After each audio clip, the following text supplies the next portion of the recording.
Aku tuh ya suka banget sama pahitnya kopi ini. Apa sih kopi pahit? Enakan juga sepertinya daun teh. Kamu nih ya, katanya generasi milenial yang keren. Masa nggak tahu sih kalau pahitnya biji kopi sama sepetnya daun teh itu punya sejarah yang bumi. Masa sih? Gimana sih sejarahnya? Ini nih sejarahnya.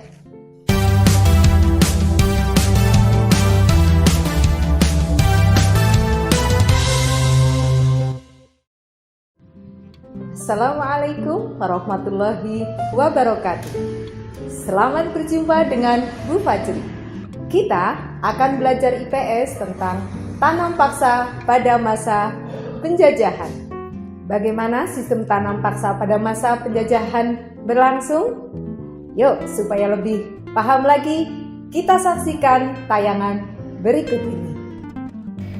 Di tahun 1830, Gubernur Johannes van den Bosch menerapkan sistem tanam paksa atau yang sering disebut dengan Kulturstelsel. Kebijakan ini diberlakukan karena Belanda mengalami kesulitan keuangan akibat Perang Jawa atau Perang melawan Diponegoro. Belanda juga mengalami kerugian keuangan yang besar akibat Perang Eropa atau perang menghadapi negara Belgia. Memasuki abad 19, tanaman kopi, teh, dan tanaman kakao menjadi komoditas utama ekspor Indonesia. Sehingga Belanda yang sedang menjajah Indonesia berusaha menaikkan ekspor tanaman perkebunan untuk menambah pundi-pundi keuangan negara. Belanda mewajibkan semua petani menyisihkan tanahnya sebanyak 20% untuk ditanami kopi, teh, tebu, kakao, dan juga tarum atau nila. Hasil tanaman ini nantinya akan dijual dengan harga yang sudah dipastikan. Lalu, hasil panen harus diserahkan semua kepada pemerintah kolonial. Sedangkan bagi penduduk desa yang tidak memiliki tanah, harus bekerja selama 75 hari dalam setahun pada kebun-kebun milik pemerintah sebagai ganti pajak. Dibandingkan dengan sistem monopoli VOC, sistem tanam paksa ini jauh lebih keras dan kejam.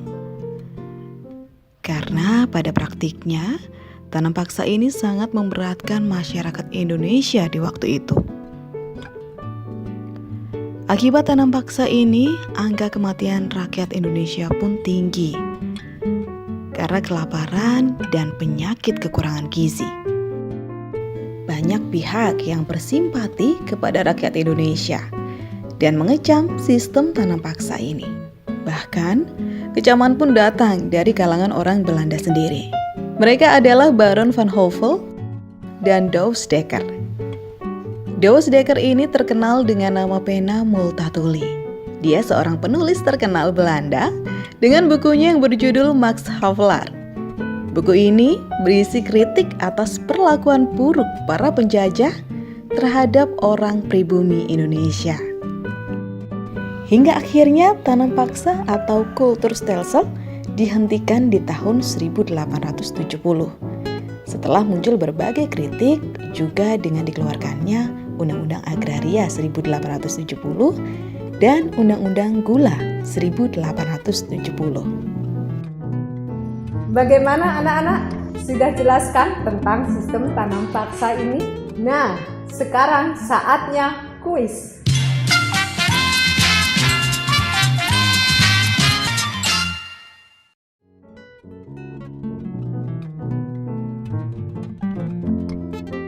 Hal-hal apa saja yang melatar belakangi pemerintah Belanda menerapkan sistem tanam paksa bagi rakyat Indonesia?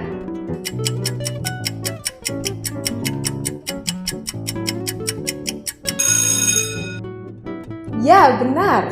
Jawabannya adalah Belanda menghadapi kesulitan keuangan yang besar akibat perang melawan Pangeran Diponegoro atau yang sering disebut dengan Perang Jawa dan juga Perang Eropa, yaitu Belanda melawan negara Belgia. Nah, sekarang kuis yang kedua. Siapakah orang Belanda yang menulis buku dengan judul Max Havelaar yang bersimpati kepada rakyat Indonesia?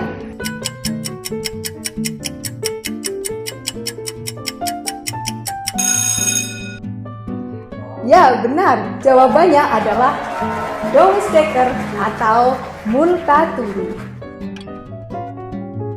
Anak-anak, sampai di sini dulu pertemuan kita.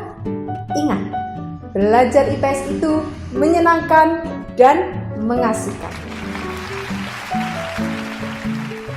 Sejarah memang kadang hitam dan pahit. Bahkan nggak jarang juga kok penuh dengan lika-liku penderitaan. Dan kita sebagai generasi milenial itu harus move on. Gimana caranya? Yaitu dengan cara mengganti sejarah itu yang pahit dengan mengisi hidup kita yang putih ini dengan semangat. Ya bener-bener. Gimana kalau habis ini aku mau buka kafe atau rumah teh dengan sejuta rasa dan aroma yang memikat. Dan kamu harus buka 10 rumah kopi dengan khasnya kopi, yaitu hitam, kental, dan pahit. Gimana? Setuju dong.